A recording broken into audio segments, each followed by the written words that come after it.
بسم اللہ الرحمن الرحیم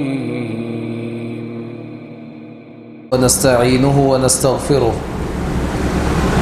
ونؤمن به ونتوکل علیه ونعوذ باللہ من شرور انفسنا ومن سیئات اعمالنا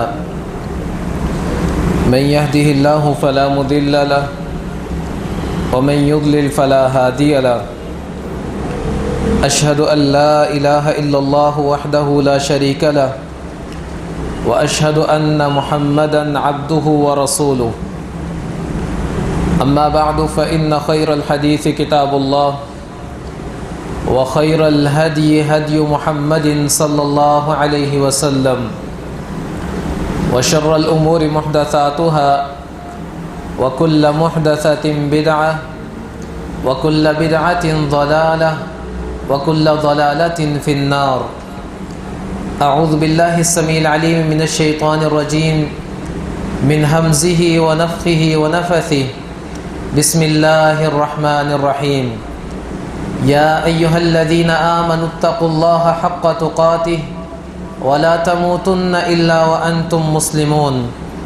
يا أيها الناس اتقوا ربكم الذي خلقكم من نفس واحدة وخلق منها زوجها وبث منهما رجالا كثيرا ونساء واتقوا الله الذي تساءلون به والأرحام إن الله كان عليكم رقيبا. يا أيها الذين آمنوا اتقوا الله وقولوا قولا سديدا يصلح لكم أعمالكم ويغفر لكم ذنوبكم ومن يطع الله ورسوله فقد فاز فوزا عظيما. قال النبي صلى الله عليه وسلم الدنيا كلها متاع وخير متاع الدنيا المرأة الصالحة. اللهم صل على محمد وعلى آل محمد كما صليت على إبراهيم وعلى آل إبراهيم إنك حميد مجيد. اللهم بارك على محمد وعلى آل محمد كما باركت على إبراهيم وعلى آل إبراهيم إنك حميد مجيد. رب اشرح لي صدري ويسر لي أمري واحلل عقدة من لساني يفقه قولي.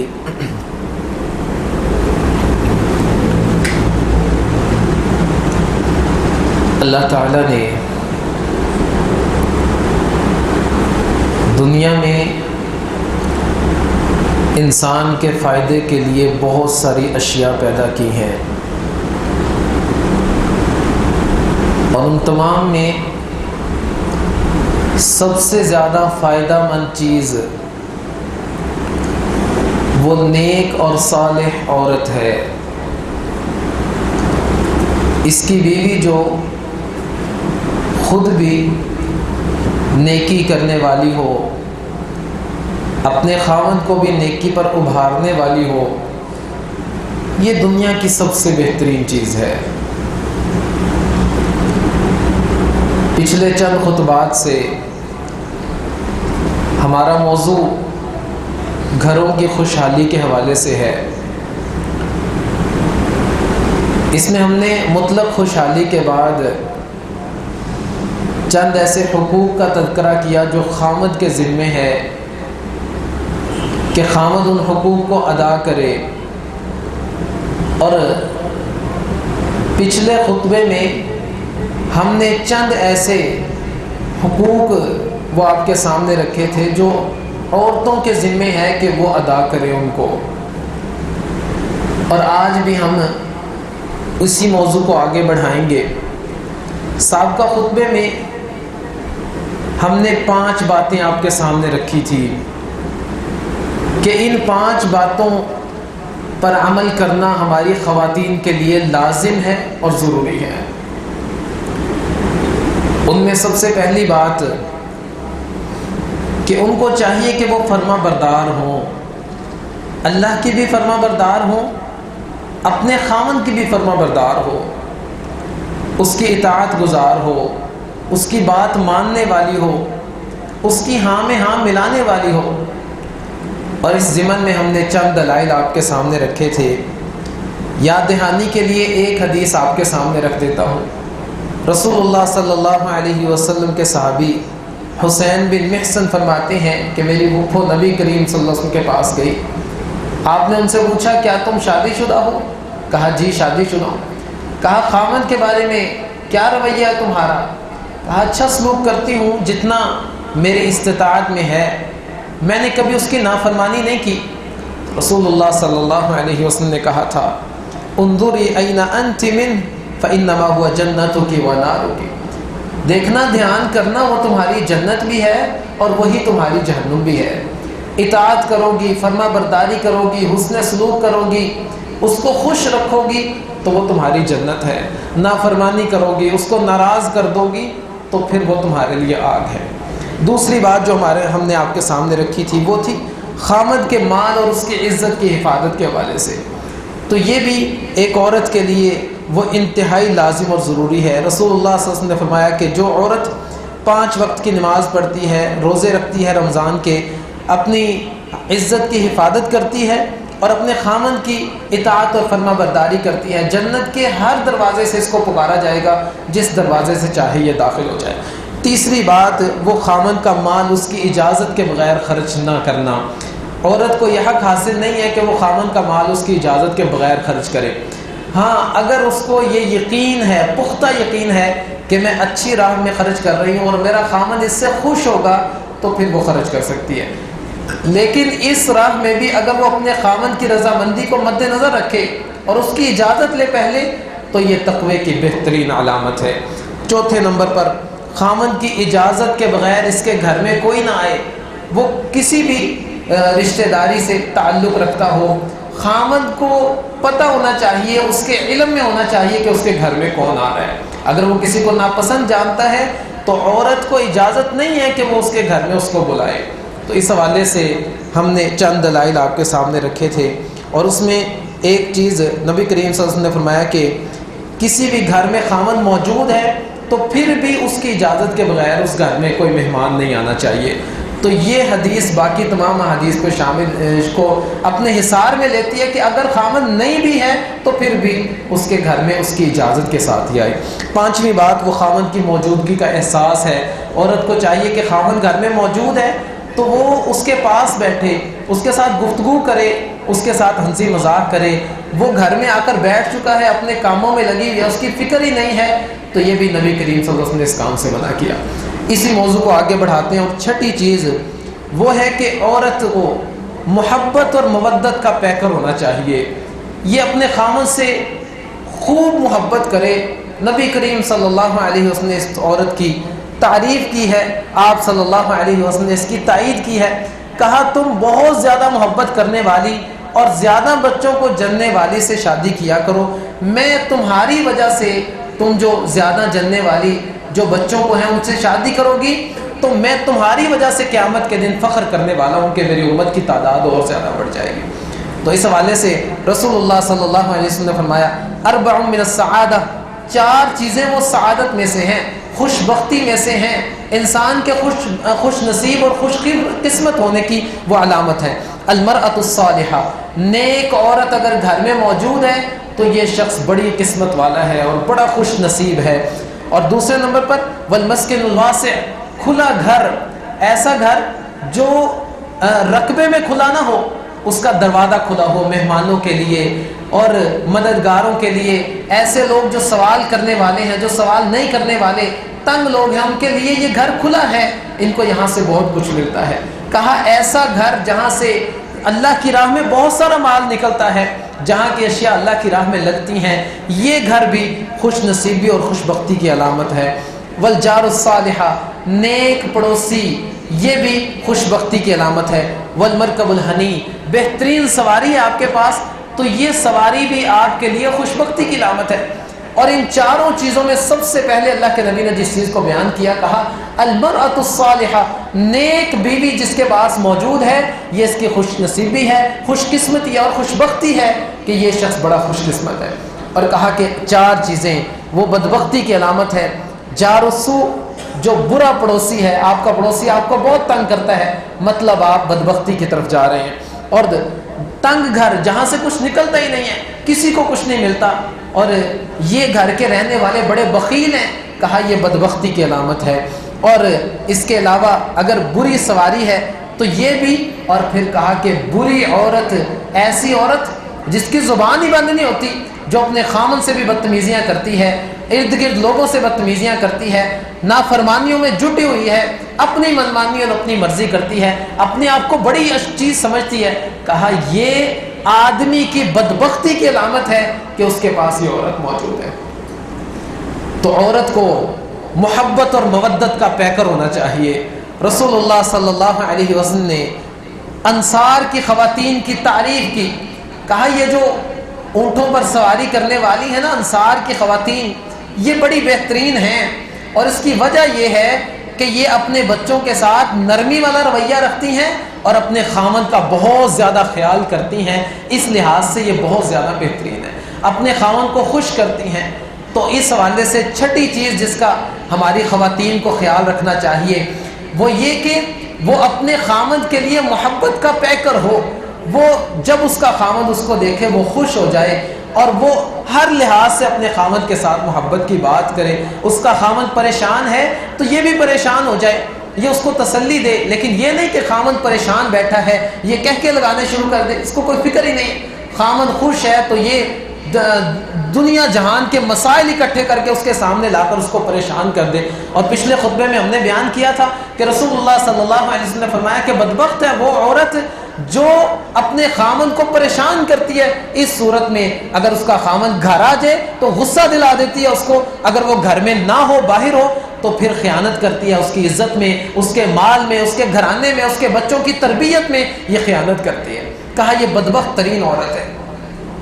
اس حوالے سے ہمیں خیال کرنا چاہیے۔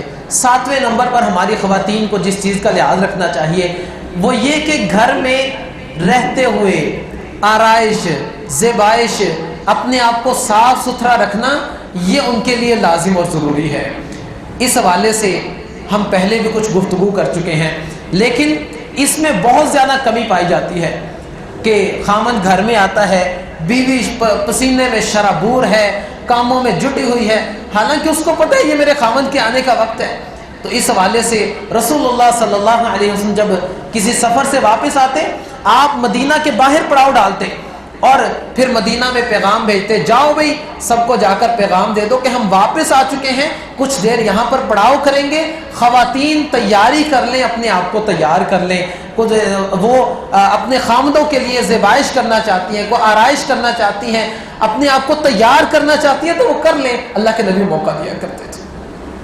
لیکن یہ ہمارے معاشرے کا بہت بڑا فقدان ہے کہ گھر میں شوہر کے لیے کوئی تیاری نہیں ہے، اور جیسے ہی عورت باہر نکلتی ہے ہر قسم کی تیاریاں وہ نکل جاتی ہیں، پھر کپڑے بھی نئے آ جاتے ہیں، پتہ نہیں کہاں سے آتے ہیں، پھر خوشبوئیں بھی نکل جاتی ہیں، پھر مختلف قسم کی جیولری بھی نکل جاتی ہے، ہر طرح کی اشیاء پھر نکل جاتی ہیں جب بیوی نے باہر جانا ہوتا ہے۔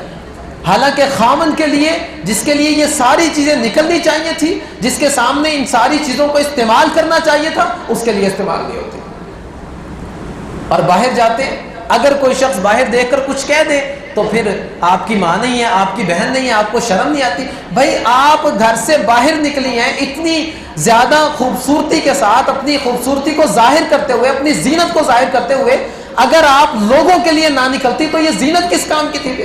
آپ تو لوگوں کے لیے نکلی، اگر لوگ آپ کو کچھ کہہ دیتے ہیں شکوہ بنتا ہی نہیں آپ کا۔ اس حوالے سے میں نے کچھ مطالعہ کیا تو ایک واقعہ میری نظر سے گزرا۔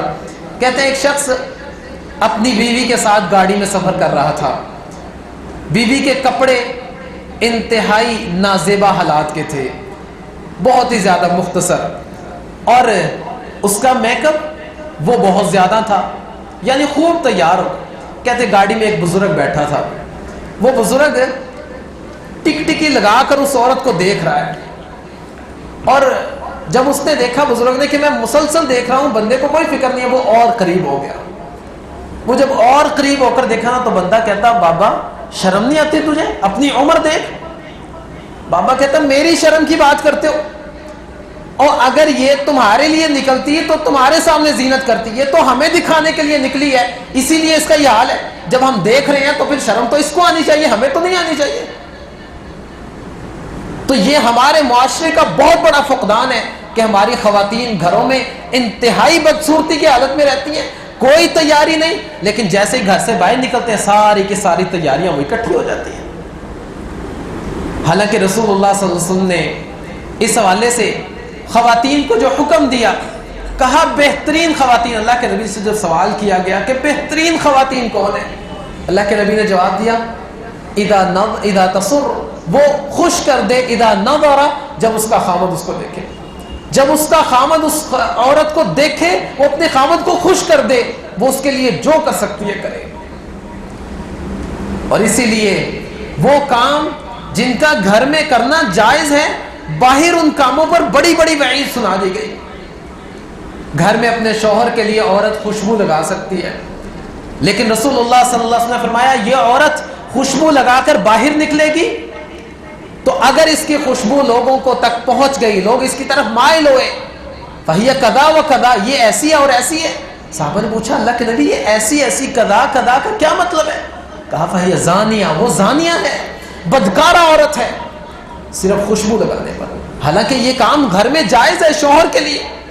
اور ابو ہریرہ رضی اللہ تعالی نے ایک خاتون کو دیکھا خوشبو لگا کر مسجد میں آ رہی تھی، کہا مسجد میں خوشبو لگا کر؟ رسول اللہ صلی اللہ علیہ وسلم نے فرمایا جو خاتون خوشبو لگا کر مسجد میں آئے وہ واپس چلی جائے اور گھر جا کر غسل جنابت کرے، فرضی غسل جو ہے وہ غسل کرے گی وہ گھر میں جا کر، اگر وہ مسجد میں بھی خوشبو لگا کر آتی ہے۔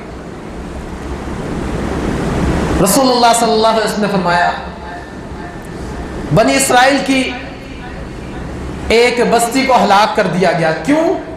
ان کی خواتین بڑے بڑے جوڑے بناتی تھی، لوگوں کو دکھانے کے لیے سر سے اٹھے ہوتے تھے، لیکن گھر میں اس چیز کی اجازت ہے۔ تو اس حوالے سے گھر میں جو خوبصورتی اپنانے کی خواتین کو اجازت ہے، اگر وہ باہر وہ خوبصورتی اپناتی ہیں تو ان کے لیے وعید ہے، شدید وعید ہے۔ اس کا یہ مطلب نہیں ہے کہ خواتین تیار ہو کر گھر سے نہ نکلیں، وہ تیار ہو کر نکلیں، لیکن ان کی زینت وہ کسی بھی قسم کے مرد کے اوپر ظاہر نہیں ہونی چاہیے۔ اسی حوالے سے ایسی تمام اشیاء جن کی آواز ہے، مطلب گھر سے نکلتی ہیں مکمل پردہ کر کے، لیکن وہ پازیب پہنتی ہے پاؤں میں جس کی آواز نکلتی ہے، منع کر دیا، نہیں بھائی تمہاری زینت ظاہر نہیں ہونی چاہیے لوگوں پر، یہ ساری کی ساری زینت تمہارے شوہر کے لیے ہونی چاہیے۔ اس حوالے سے بہت ساری اشیاء وہ ہمارے سامنے موجود ہے، بڑے واقعات ہمارے سامنے موجود ہیں۔ سلف صالحین جب اپنی بچیوں کی شادی کیا کرتے تو ان کو نصیحت کرتے تھے، اور نصیحت میں ان کو یہ کہتے کہ بیٹا تمہارے لیے سب سے بہترین خوشبو پانی ہے، پانی کے ذریعے سے ہمیشہ اپنے آپ کو پاک صاف رکھنا، اپنے شوہر کو خوش رکھنا، وہ کبھی بھی تم سے دور نہ جائے۔ آج مرد اپنی خواتین کی پسینے کی بو سے ہی پیچھے چلے جاتے ہیں۔ تو اس حوالے سے ساتویں چیز وہ یہ ہے کہ ہماری خواتین کو گھروں میں تیار ہو کر رہنا چاہیے، خامد کے آنے کے وقت پر ان کو تیاری کرنی چاہیے، اور وہ خوبصورتی جو خامد کے لیے ظاہر کرنی چاہیے وہ باہر کسی کے لیے وہ ظاہر نہ کرے۔ اور یہاں پر ایک اور بات میں آپ کے سامنے رکھ دوں، اسلام نے عورت کے لیے دو ہی رشتے بتائے ہیں، ایک رشتہ محرم ہے اور ایک غیر محرم ہے، درمیان کی کوئی راہ نہیں ہے۔ محرم رشتہ بیٹا ہے، اس کا خامد ہے، اس کا باپ ہے، اس کا بھتیجا ہے، اس کا بھانجا ہے، لیکن غیر محرم میں وہ سارے کزن آ جاتے ہیں جن کو کزن کے نام پر گھروں پہ بلایا جاتا ہے۔ باقی تمام لوگ جیسے ان سے پردہ ہے ویسے ہی کزنوں سے پردہ ہے، ویسے ہی دیور سے پردہ ہے، ویسے ہی جیٹھ سے پردہ ہے، جاؤ جتنی مرضی رخصتیں کوئی آپ کو دے دے، لیکن شریعت نے جو حق بات آپ کے سامنے رکھ دی وہ ایک ہی ہے، وہ یہ ہے کہ عورت کے لیے دو ہی رشتے ہیں، ایک محرم اور ایک غیر محرم۔ غیر محرم بے شک وہ کزن ہے، وہ دیور ہے، وہ جیٹھ ہے، اس سے پردہ کرنا لازم ہے، ہماری خواتین نہیں کرتی تو گناہگار ہیں۔ جاؤ فتویٰ لے لو جہاں مرضی سے، اسلام یہ ہمیں بتاتا ہے ہماری خواتین گناہگار ہیں اگر نہیں کرتی تو۔ اور جو محرم رشتہ دار ہیں وہ محرم ہیں۔ درمیانی راہ نکالنا، ہمارے ہاں درمیانی راہ نکالی جاتی ہے، کچھ محرم رشتہ دار ہیں اور باہر جتنے لوگ پھر رہے ہیں وہ غیر محرم ہیں، لیکن رشتہ داروں میں جتنے نوجوان ہیں وہ محرم بھی نہیں ہیں، وہ غیر محرم بھی نہیں ہیں۔ وہ درمیانی راہ ہے، وہ عورت سے مل بھی سکتے ہیں، اس سے ہنسی مذاق بھی کر سکتے ہیں، لیکن نہ وہ محرم ہے نہ غیر محرم ہے۔ اسلام اس چیز کی اجازت نہیں دیتا، بالکل بھی اجازت نہیں دیتا، اور یہ ہمارے معاشرے میں فساد اور بگاڑ کا ایک بڑا باعث ہے۔ ذرا اپنی تاریخ اٹھا کر دیکھیں، اپنے پاکستان کی تاریخ کو اٹھا لیں، آپ واقعات پر نظر دوڑائیں، کتنی ہی جگہوں پر کزن کے نام پر رشتے خراب ہوئے ہیں، کتنی ہی جگہوں پر دیور نے وہ بھابھی جس کو کہتے ہیں جی بھابھی تو ماں کی مانند ہوتی ہے، قولکم بافواہکم، تمہارے منہوں کی باتیں ہیں یہ، اس میں کوئی حقیقت نہیں ہے کہ بھابھی ماں کی مانند ہوتی ہے۔ اس کا یہ مطلب نہیں ہے کہ بھابھی بالکل کھل کر دیور کے سامنے آ جائے، نہیں، شریعت اس کی اجازت نہیں دیتی۔ 8ویں چیز، عورت کو پاک دامن ہونا چاہیے، اس کو شریف ہونا چاہیے، وہ اپنی عزت کی حفاظت کرے، ہر موقع پر اپنی عزت کی حفاظت کرے، خاوند گھر میں موجود نہیں بھی ہے وہ پھر بھی اپنی عزت کی حفاظت کرے۔ رسول اللہ صلی اللہ علیہ وسلم نے فرمایا، کوئی بھی عورت اگر وہ گھر سے باہر اپنا کپڑا اتار دیتی ہے، اب سارے کپڑے تو کوئی عورت نہیں اتارتی، یہاں پر کپڑا اتارنے سے مراد اپنے پردے کو کھولنا ہے، اپنے چہرے کو کھولنا ہے، اپنی زینت کو ظاہر کرنا ہے۔ کہا ہتکت ما بینہا و بین اللہ، اس کے اور اللہ کے درمیان جو تعلق تھا وہ ٹوٹ گیا ہے، اب اللہ کا اور اس کا کوئی تعلق نہیں ہے۔ کتنی بڑی وعید ہے کہ جو عورت گھر سے باہر اپنا پردہ کھول دیتی ہے، اللہ کہتا ہے میرا اور اس عورت کا کوئی تعلق نہیں ہے۔ اللہ کے ساتھ ہمارا تعلق اسلام کی بنیاد پر ہے، جو شخص اسلام کو نہیں مانتا اللہ کے ساتھ اس کا کوئی تعلق نہیں ہے، تو مطلب کہا کہ اسلام سے اس کا کوئی تعلق نہیں ہے اور اللہ سے کوئی تعلق نہیں ہے، تو اہل ایمان سے کوئی تعلق نہیں ہے، نبی کریم صلی اللہ علیہ وسلم کی شریعت سے کوئی تعلق نہیں ہے اس کا۔ یہ مختصر بات کر کے کہ اللہ سے کوئی تعلق نہیں، تمام اشیاء سے اس کا تعلق کاٹ دیا، جائے پھر یہ جہاں جاتی ہے جو کرتی ہے کرتی رہے۔ رسول اللہ صلی اللہ علیہ وسلم نے فرمایا، کسی بھی مرد کے لیے یہ جائز نہیں ہے کہ وہ کسی مرد کے سطر کو دیکھے، اور کسی عورت کے لیے بھی یہ جائز نہیں ہے کہ وہ کسی عورت کے سطر کو دیکھے۔ اب یہاں پر بہت ساری چیزیں ہمیں سمجھ آتی ہیں، ہمارے گھروں میں، ہمارے بیوٹی پارلروں میں خواتینوں کی زینت وہ خواتین کے سامنے ظاہر ہوتی ہے، ان کا سطر کھلتا ہے، لیکن رسول اللہ صلی اللہ علیہ وسلم نے کہا کہ کسی مرد کے لیے جائز نہیں ہے کہ وہ کسی دوسرے مرد کا سطر دیکھے، اور کسی عورت کے لیے بھی یہ جائز نہیں ہے کہ وہ کسی دوسری عورت کا سطر دیکھے۔ اور عورت تو وہ ساری کی ساری پردہ ہے، ہاں اپنے جیسی عورتوں کے سامنے وہ چہرہ کھول سکتی ہے، اپنے ہاتھ کھول سکتی ہے، اپنے پاؤں کھول سکتی ہے، اس کے علاوہ اس کو اجازت نہیں ہے خواتین کے سامنے کچھ بھی کھولنے کے لیے۔ رسول اللہ صلی اللہ علیہ وسلم کی ان فرامین کی صورت میں ایک اور بات کو میں یہاں واضح کر دوں، کچھ لوگ ایسے ہوتے ہیں جو مرد بھی نہیں ہوتے اور عورت بھی نہیں ہوتے۔ نبی کریم صلی اللہ علیہ وسلم نے ایسے جو لوگ ہیں ان کو جو اللہ کے نبی نے حکم دیا ہے وہ اس حوالے سے کہ ہمیں ان کے بارے میں یہ حکم ہے ہم ان کو اپنے گھروں میں نہ آنے دیں۔ ہم جانتے ہیں جن کو شی میل کے نام سے پکارا جاتا ہے، ہمارے گھروں میں آتی ہیں، ہماری خواتین ان کے سامنے ہوتی ہیں۔ رسول اللہ صلی اللہ علیہ وسلم کے گھر میں ایک بار یہ آئے تو گھر آ کر کسی اور عورت کی صفات بیان کر رہے ہیں، کہتی جی وہ عورت، اس کا جسم ایسے ہے، اس کے نشیب و فراز ایسے ہیں، یہاں سے اوپر ہے، یہاں سے نیچے ہے، یہ ہو گیا اور وہ ہو گیا۔ اللہ کے نبی نے سن لیا۔ نبی کریم صلی اللہ علیہ وسلم نے اپنی ازواج سے کہا آئندہ یہ تمہارے گھر میں نہ آنے پائے، اور اہل ایمان کو منع کر دیا، کہا کہ یہ آئندہ تمہارے گھروں میں نہ آئے، تمہاری خواتین کے سامنے نہ آئے۔ اور یہاں پر ایک اور بات میں آپ کے لیے واضح کر دوں، اللہ تعالیٰ نے 18ویں پارے میں جو پردے کی بات کی ہے اس میں کہا وَلَا نِسَائِهِنَّ، اپنی عورتوں سے پردہ نہیں ہے، باقی تمام سے پردہ ہے۔ یہاں پر ایک اور بات ہمیں سمجھ آتی ہے، وہ یہ کہ ہمارے گھروں میں اگر کوئی اجنبی خواتین آتی ہے، ہماری بچیوں کو ان کے سامنے جانے کی اجازت نہیں ہے۔ ہماری بڑی عورتیں جائیں، بچیاں جاتی ہیں سلام لے کر اپنا کام کریں، ان کے ساتھ بیٹھنا، ان کے ساتھ گفتگو کرنا نہیں. اگر کوئی اجنبی عورت ہے، بڑی عورتیں، ان سے کلام کریں. اللہ نے ولا نسائہن، اپنی عورتوں سے پردہ نہیں ہے. 18ویں پارے میں یہ بیان کریں. یہاں سے یہ بات سمجھ آتی ہے کہ ہماری بچیاں، ان کو اجنبی عورتوں سے بھی دور رکھا جائے، کیونکہ یہ جو بگاڑ ہے اگر آپ اس کی جڑ میں جائیں تو بہت سارے بگاڑ ایسے ہیں کہ ہمارے گھروں میں اجنبی خواتین آتی ہیں، وہ ہماری بچیوں کی صفات جا کر باہر بتاتی ہیں اور پھر یہاں سے بگاڑ شروع ہو جاتا ہے.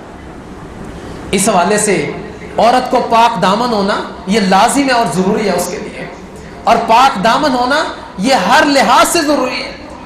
وہ گھر سے باہر نکلے گی تو مکمل پردے میں، اپنے خامن کے سامنے مکمل زیب و زینت کرے گی، لیکن گھر سے باہر نہیں. گھر سے باہر اگر زینت کر کے نکلتی ہے تو ایسی زینت کرے گی جو لوگوں کے سامنے ظاہر نہیں ہوگی، اس کو چھپا کر نکلے گی. 9ویں نمبر پر اپنے خامن کو نیکی کے کاموں پر ابھارنے والی ہوتی ہے ایک اچھی بیوی. رسول اللہ صلی اللہ علیہ وسلم فرماتے ہیں اللہ تعالیٰ اس عورت پر رحم کرے جو رات کو کھڑی ہوتی ہے، نماز پڑھتی ہے، اپنے خامن کو جگاتی ہے، اور اگر اس کا خامن نہیں اٹھتا تو پانی کے چھینٹے اس کے اوپر گراتی ہے. اور پھر کہا اللہ کے نبی نے اللہ تعالیٰ اس مرد پر بھی رحم کرے جو رات کو اٹھتا ہے، نماز پڑھتا ہے، اپنی عورت کو جگاتا ہے، اگر اس کی بیوی نہیں اٹھتی تو وہ پانی کے چھینٹے اس کے اوپر گراتا ہے. کہا ان دونوں کو اللہ تعالیٰ اپنی رحمت اور اپنے کرم کے سائے میں لے لے. پھر ایک اور حدیث میں رسول اللہ صلی اللہ علیہ وسلم نے فرمایا کہ جب رات کو کوئی بھی عورت وہ جاگتی ہے اور اپنے خامن کو بھی جگاتی ہے، فصلیا جمیعا رکعتین، وہ دونوں اٹھ کر 2 رکعت نماز پڑھتے ہیں صرف. کہا کتب من الذاکرین اللہ کثیرا والذاکرات، اللہ کے نزدیک بہت زیادہ ذکر کرنے والا ان دونوں کو لکھ دیا جاتا ہے. تو اس حوالے سے نیکی پر ابھارنا اور نیکی کے کاموں کے مواقع ایک دوسرے کو فراہم کرنا، یہ بھی ہماری خواتین کو چاہیے کہ وہ اس کام کو بزور اپنی قوت کے مطابق بہت زیادہ کریں. اور واقعات اگر ہم نبی کریم صلی اللہ علیہ وسلم کی شریعت کے حوالے سے دیکھیں، آپ کے ادوار کے واقعات دیکھیں، تو یہ واقعات ہمارے لیے ایک بہترین مثال قائم کرتے ہیں. ایک شخص نبی کریم صلی اللہ علیہ وسلم کے پاس آیا، آ کر کہنے لگا اللہ کے نبی میرا باغ ہے، لیکن اس باغ کے راستے میں ایک درخت ہے، وہ درخت فلاں صحابی کا ہے، اور وہ بندہ مجھے وہ درخت نہیں بیچتا، اگر وہ درخت مجھے مل جائے تو میرا باغ مکمل ہو جائے گا، میری مشقت ختم ہو جائے گی. اس ایک درخت کی وجہ سے میرا باغ مکمل نہیں ہوتا. اللہ کے نبی نے اس کو بلایا اور کہا بھائی اپنا درخت اس کو بیچ دو. کہا میں نہیں بیچوں گا. کہا جنت میں تمہیں ایک باغ دیا جائے گا اس کے بدلے میں، اپنا درخت اس کو دے دو. کہا نہیں دوں گا. ایک صحابی بیٹھے تھے ابو الدحداء، ان کے پاس ایک باغ تھا اور اسی باغ کے اندر ان کی رہائش بھی تھی. وہیں پر کہتے اس شخص سے آپ ایک درخت اس کو دے دیں، میں اپنا پورا باغ آپ کو دے دیتا ہوں. کہا اچھا چلو مجھے اپنا پورا باغ دو، میں اس کو درخت دے دیتا ہوں. انہوں نے فوراً اٹھے اور اپنے باغ میں گئے، اور اندر نہیں گئے، باہر سے اپنی بیوی کو آواز دی میں نے یہ باغ بیچ دیا ہے، آ جاؤ واپس، باہر آ جاؤ، میں اندر نہیں آؤں گا، یہ اس پر میرا کوئی حق نہیں ہے. بیوی باہر آئی اور بڑی پیاری بات کہی. کہا کتنا بہترین سودا کر دیا تم نے، مطلب جنت میں باغ لے لیا تم نے، اس کے بدلے میں بہت بہترین سودا ہے. اس کی حوصلہ افزائی کی. یہ نہیں کہ آج کل کی خواتین کی طرح یہ کیا کیا تم نے، کھائیں گے کہاں سے، رہیں گے کہاں پر، اور یہ کیا کریں گے، بچے کیا کریں گے ہماری تو ناک کٹوا دی، رشتہ داروں میں عزت ختم ہو گئی، مال نہیں رہا، اور یہ ہو گیا اور وہ ہو گیا. کہا بڑا بہترین سودا کیا. اللہ کے نبی کے پاس گئے. کہا اللہ کے نبی وہ درخت خرید کر میں نے اسے دے دیا. کہا بدلے میں کیا دیا؟ کہا اپنا پورا باغ دے دیا. کہا ابو الدحداء جنت میں کتنے ہی عظیم درختوں والے باغات اللہ تعالیٰ نے تمہارے لیے لکھ دیے، اللہ تعالیٰ وہ تمہیں دے گا.